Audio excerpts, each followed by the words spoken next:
कि molecular mass क्या होता है। ठीक,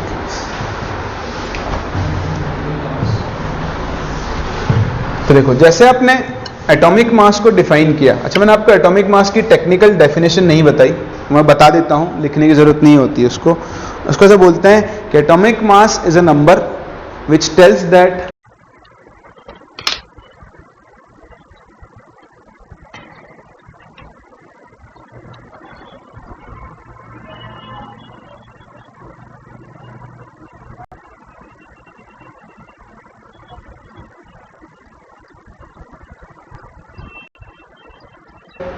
how many times an atom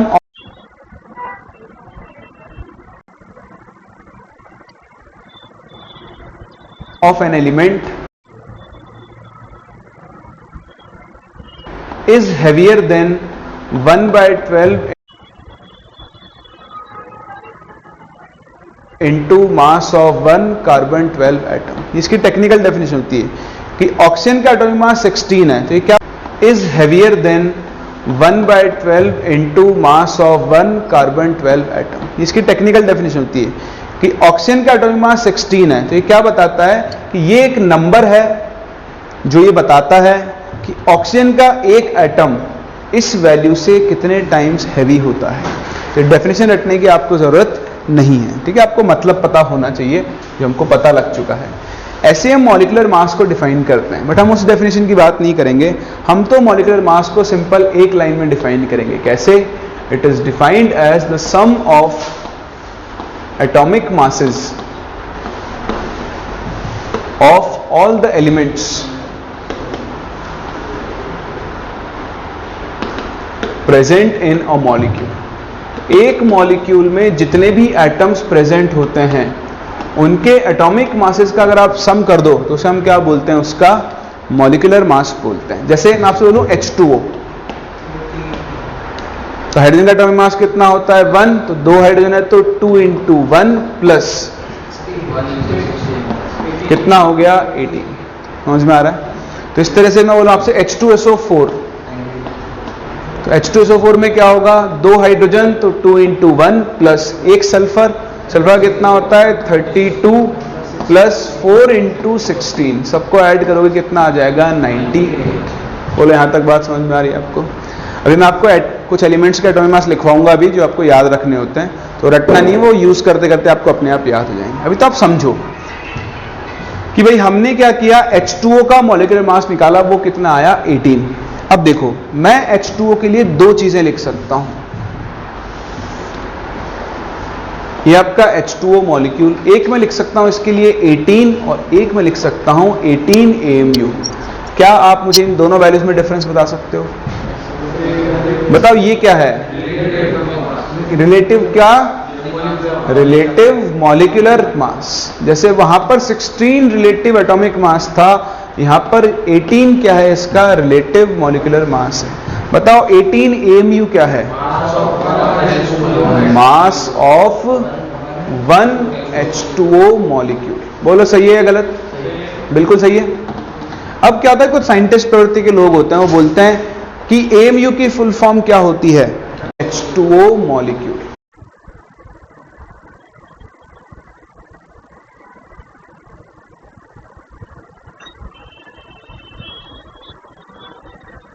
बोलो सही है या गलत? बिल्कुल सही है। अब क्या होता है, कुछ साइंटिस्ट प्रवृत्ति के लोग होते हैं, वो बोलते हैं कि AMU की फुल फॉर्म क्या होती है? Atomic mass unit. ये क्या है? मॉलिक्यूल। आप मॉलिक्यूल के लिए एटॉमिक मास यूनिट कैसे लिख रहे हो? जबरदस्ती का डाउट है ना। लेकिन ऐसे लोगों की डाउट्स को शांत करने के लिए ये कहा गया कि ले भैया तू खुश रहे, हम 18U लिख देंगे आज के बाद इसको। और U का मतलब क्या होता है? यूनिफाइड मास। आप इसे चाहो तो एटम के लिए भी यूज कर लो और आप चाहो तो इसे किसके लिए यूज कर लोगे? मॉलिक्यूल के लिए भी यूज कर लोगे। कहने का मतलब आपके सामने एक और यूनिट एग्जिस्टेंस में आ गई, जिसको हम लोग क्या बोलते हैं? U। और आपको साफ साफ दिख रहा है U और AMU दोनों क्या होते हैं? सेम। तो अब हम 18 AMU की जगह इसको कितना लिख सकते हैं, 18U। आप चाहे 1 AMU बोल लो चाहे 1U बोल लो, दोनों की वैल्यू कितनी आएगी, 1.66 इंटू 10⁻⁻24 ग्राम्स। बोलो कर सकते हैं, कोई डाउट? चलो तो पहले हम क्या करते हैं, कुछ कॉमन एलिमेंट्स के एटॉमिक मासेस को लिख लेते हैं, फिर थोड़े बहुत मॉलिक्यूलर मास कैलकुलेट करेंगे और आगे बात करेंगे।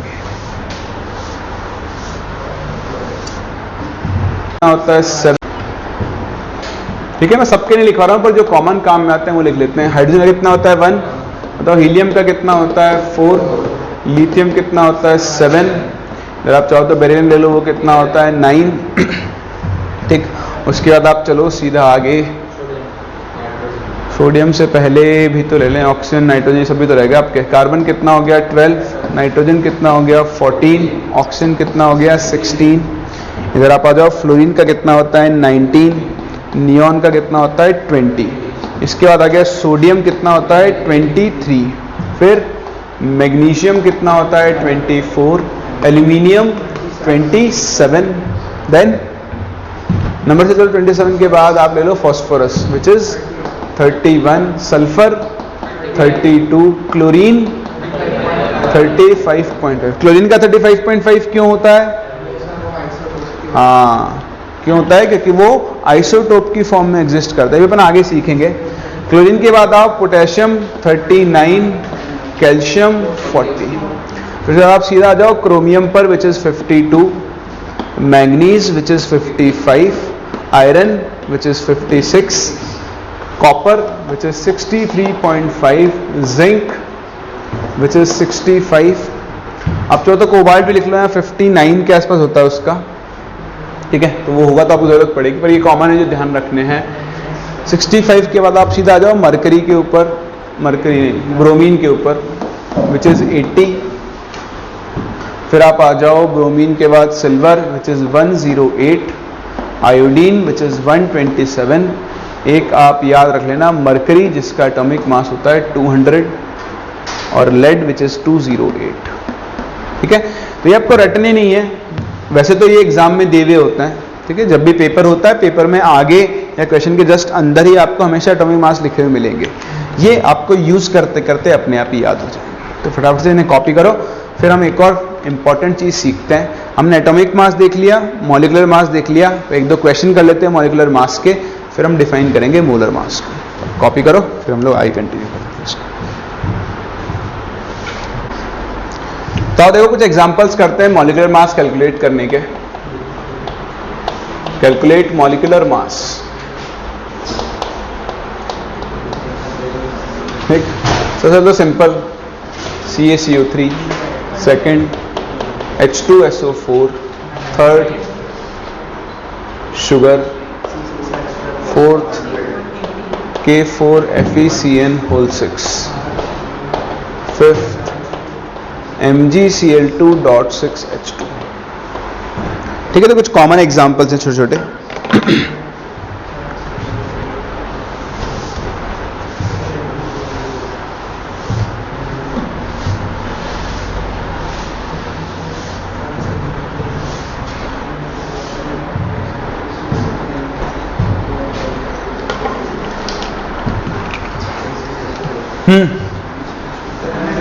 ये तो कितना आ जाएगा 100,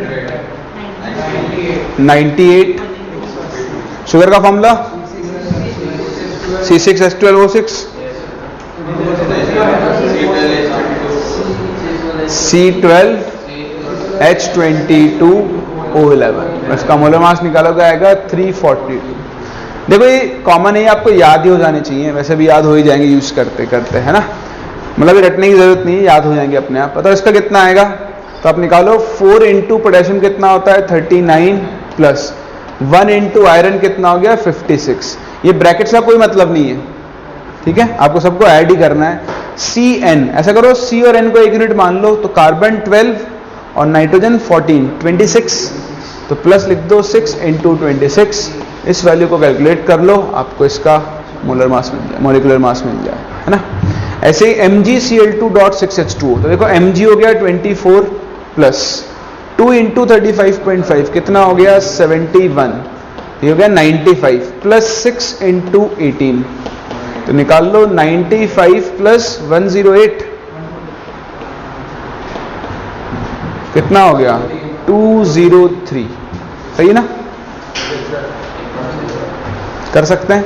तो ये सिंपल तरीका होता है, आपको किसी भी सब्सटेंस का मॉलिक्यूलर मास निकालना है, बस कुछ महान प्रवृत्ति के लोग इसको मैथ समझ लेते हैं और डॉट समझ के क्या करते हैं मल्टीप्लाई, तो वो कभी नहीं करना है, ये सब अटैच्ड है आपस में, तो आपको इनको सबके मॉलिक्यूलर मास को क्या करना होता है ऐड करना होता है। चलो एटॉमिक मास देख लिया, मॉलिक्यूलर मास देख लिया, अब बात करते हैं सबसे इंपॉर्टेंट टर्म जिसको हम लोग क्या बोलते हैं मोलर मास।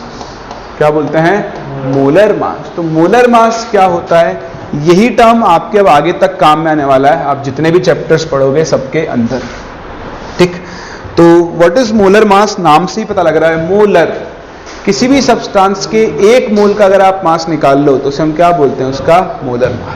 तो सिंपल टर्म्स में आप इसकी डेफिनेशन लिखो, it is defined as the mass of 1 mole substance in grams. ये सबसे इंपॉर्टेंट है, आप जब भी किसी सब्सटेंस का मोलर मास लिखोगे हमेशा किस में लिखोगे ग्राम्स में, बात नंबर 1। बात नंबर 2, आपको पता होना चाहिए व्हाट इज 1 मोल, तो इसको भी अपन आगे पढ़ेंगे लेकिन हम अभी डिफाइन कर सकते हैं।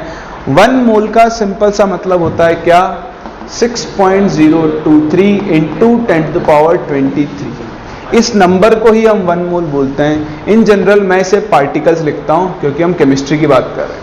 ये पार्टिकल्स एटम्स हो सकते हैं, मॉलिक्यूल्स हो सकते हैं, आयन्स हो सकते हैं, इलेक्ट्रॉन प्रोटॉन कुछ भी हो सकता है, बेसिकली इतनी यूनिट्स हो सकती हैं, ठीक। तो आज के बाद आपने किसी भी चीज के आगे मोल लगा दिया तो उसका मतलब हो गया ये नंबर। जैसे मैं बोलूं ये 1 मोल चॉक्स होल्डर्स, तो बताओ कितने होल्डर्स हो गए अपने पास, इतने होल्डर्स हो गए।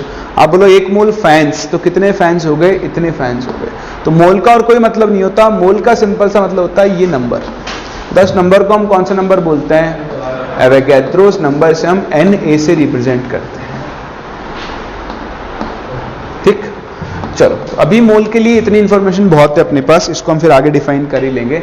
N हो गया, मॉलिक्यूल्स हो सकते हैं, आयन्स हो सकते हैं, इलेक्ट्रॉन प्रोटॉन कुछ भी हो सकता है, बेसिकली इतनी यूनिट्स हो सकती हैं, ठीक। तो आज के बाद आपने किसी भी चीज के आगे मोल लगा दिया तो उसका मतलब हो गया ये नंबर। जैसे हम बोलूं ये 1 मोल चॉक्स होल्डर्स, तो बताओ कितने होल्डर्स हो गए अपने पास, इतने होल्डर्स हो गए। आप बोलो 1 मोल फैंस, तो कितने फैंस हो गए, इतने फैंस हो गए। तो मोल का और कोई मतलब नहीं होता, मोल का सिंपल सा मतलब होता है ये नंबर। 10 नंबर को हम कौन सा नंबर बोलते हैं एवोगैड्रोस नंबर, से हम Na से रिप्रेजेंट करते हैं, ठीक।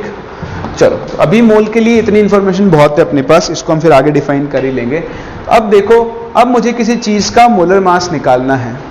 फॉर एग्जाम्पल मैं आपसे बोलूं कि मेरे पास ये चौक होल्डर है, इसका मास है 5 ग्राम। कितना है इसका मास 5 ग्राम। बताओ मुझे अगर इसका मोलर मास निकालना है तो मैं कैसे निकालूंगा, मुझे आंसर नहीं तरीका बताओ कैसे निकालूंगा। मास ऑफ 1 चौक को किससे मल्टीप्लाई कर दूंगा एवोगैड्रो नंबर से। क्यों, क्योंकि भाई मुझे 1 मोल का मास निकालना है। बताओ 1 मोल में कितने चौक होल्डर्स होंगे Na, तो अगर एक चौक होल्डर का मास 5 है तो Na का कितना होगा 5 इंटू Na ग्राम। बोले बात समझ में आ रही है। अच्छा चलो मेरे पास एक बॉक्स है, ये बॉक्स इसका मास है 20 kg, मुझे इसका मोलर मास निकालना है, बताओ क्या होगा 20 इंटू Na। हाँ इसका आंसर होगा 20,000 Na। कितना होगा 20,000 Na। क्यों, क्योंकि ये भी किस में है केजी में। मोलर मास हम किस में लिखते हैं ग्राम्स में, तो पहले आप केजी को किस में बदलोगे ग्राम्स, तो ये हो जाएगा 20,000 ग्राम्स। अब अगर एक बॉक्स का मास 20,000 है तो बताओ Na बॉक्स का मास कितना होगा 20,000 Na होगा। बोलो बात समझ में आ रही है। इसका मतलब मैं ऐसा बोल सकता हूं कि अगर मुझे किसी चीज का मोलर मास निकालना है, मोलर मास, तो आप मास ऑफ 1 यूनिट ले लो, 1 यूनिट, और उसको किससे मल्टीप्लाई कर दो Na से। बताओ आपको क्या मिल जाएगा, उसका मोलर मास मिल जाएगा। सही है, कोई डाउट। ये तो ही मोलर मास की डेफिनेशन। अब आपको जो चीज सीखनी है वो देखो। फॉर एग्जाम्पल मुझे निकालना है मोलर मास ऑफ ऑक्सीजन। तो बताओ मोलर मास ऑफ ऑक्सीजन कैसे निकालूंगा मैं यहां पे लिखूंगा मास ऑफ 1 ऑक्सीजन एटम, कौन सी यूनिट में, ग्राम्स, इनटू क्या कर दूंगा Na। बोलो होगा? बताओ मास ऑफ 1 ऑक्सीजन एटम कितना होता है? 16 m होता है ना। उसको किससे मल्टीप्लाई कर दूंगा? Na से। लेकिन मुझे आंसर mu में नहीं रखना, किस में देना है? ग्राम। तो बताओ 1 mu कितना होता है? 1.66 इंटू 10⁻⁻24 ग्राम्स, इंटू Na की वैल्यू कितनी होती है? 6.023 इंटू 10⁻23। ये ग्राम्स में आएगा। बोलो कोई डाउट है? अच्छा बताओ, अगर मैं यहां पर मोलर मास ऑफ ऑक्सीजन की जगह मोलर मास ऑफ सोडियम निकाल रहा होता तो इस इक्वेशन में क्या डिफरेंस आता? सिर्फ यहां 23 आ जाता, बाकी सारी वैल्यू क्या रहती? सेम। मान लो अगर मैं मोलर मास ऑफ सल्फर लिखना चाहता तो क्या चेंज आता? यहां कितना आ जाता? 32, और बाकी सारी वैल्यूज क्या रहती? सेम। बोलो सही है? इसका मतलब तो बार बार रिपीट हो रहा है ना, तो क्यों ना मैं इसे कैलकुलेट करके रख लूं, जो भी वैल्यू आएगी वो सब जगह फिट करता जाऊंगा। तो चलो इसको कैलकुलेट करें। यहां करते हैं 1.66 इंटू 10⁻⁻24 इंटू 6.023 इंटू 10⁻23। देखो इसको 1.7 लिख लो, इसको 6 मान लो। 17 6 कितना होता है? 102 होता है ना। तो ये वैल्यू कितनी आ जाएगी आपके पास? 10.2 इंटू 10⁻⁻1। बताओ ये क्या बनेगा आपके पास? 1.02। क्या मैं इसको अप्रोक्सीमेटली 1 लिख लूं? बोलो कोई डाउट है किसी को? इसका मतलब इस वैल्यू को मल्टीप्लाई करने पर आपको हमेशा कितना मिलने वाला है? 1। हमेशा 1 मिलेगा। तो जैसे वैल्यू 1 हो गई, बताओ ऑक्सीजन का मोलर मास कितना हो गया? 16 ग्राम्स। बताओ सोडियम का मोलर मास कितना हो गया? 23 ग्राम्स। बताओ सल्फर का मोलर मास कितना हो गया? 32 ग्राम्स। समझ रहे हो?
तो देखो इस तरह से हम किसी भी एलिमेंट का मोलर मास कैलकुलेट कर सकते हैं। लेकिन क्या हमें बार बार ये प्रोसेस करने की जरूरत है? बिल्कुल नहीं। हमें ऑक्सीजन का एटॉमिक मास पता होता है कितना? 16। अगर मैं उसके आगे ग्राम लगा दूं तो बताओ ये क्या बन गया? उसका मोलर मास बन गया। तो आपको जिस भी किसी का मोलर मास बताना है उसके एटॉमिक मास के आगे आप क्या लगा दोगे? ग्राम्स। बात नंबर 1। कोई डाउट? बात नंबर 2, ये देखो दोनों की वैल्यू कितनी आ रही है 1, जहां से हम एक और रिलेशन बना सकते हैं कि 1.66 इंटू 10⁻24 को अगर आप 6.023 इंटू 10⁻23 से मल्टीप्लाई कर रहे हो तो वैल्यू कितनी आ रही है 1 ग्राम। बताओ ये चीज क्या होती है 1 AMU। बताओ ये चीज क्या होता है NA। इसका मतलब 1 AMU की वैल्यू किसकी इक्वल होती है 1/NA ग्राम्स की इक्वल। तो एक छोटा सा रिलेशन है, हो सकता है कभी आपके काम में आ जाए, तो ये भी आपको याद रखना चाहिए। क्लियर है?